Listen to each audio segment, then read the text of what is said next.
សួរខ្ញុំឈ្មោះឡាយម៉ៅបច្ចុប្បន្នខ្ញុំមានតួនាទី Control Panel ក្នុងក្រុមហ៊ុន LTS Cambodia ខ្ញុំមកពីខេត្តកែបបន្ទាប់ពីបញ្ចប់ថ្នាក់វិទ្យាល័យខ្ញុំបានទៅរៀនបន្តនៅសាលាបច្ចេកទេស Don Bosco លើជំនាញអគ្គិសនីមូលហេតុដែលខ្ញុំចូលរៀនជំនាញនេះមកពីខ្ញុំស្រឡាញ់ហើយនឹងមានទីផ្សារការងារទូលំទូលាយ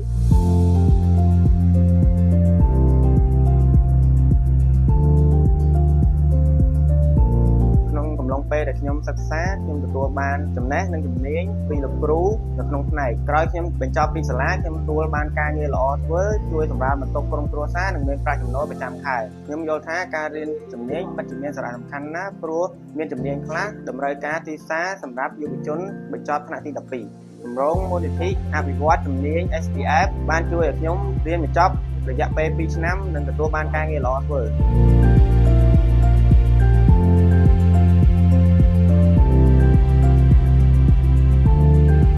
ជាចុងក្រោយខ្ញុំសូមថ្លែងអំណរគុណដល់មូលនិធិអភិវឌ្ឍជំនាញ SPF ដែលបានជឿទុកចិត្តផ្ដល់ថវិកាតាមរយៈសាលាបច្ចេកទេស Don Bosco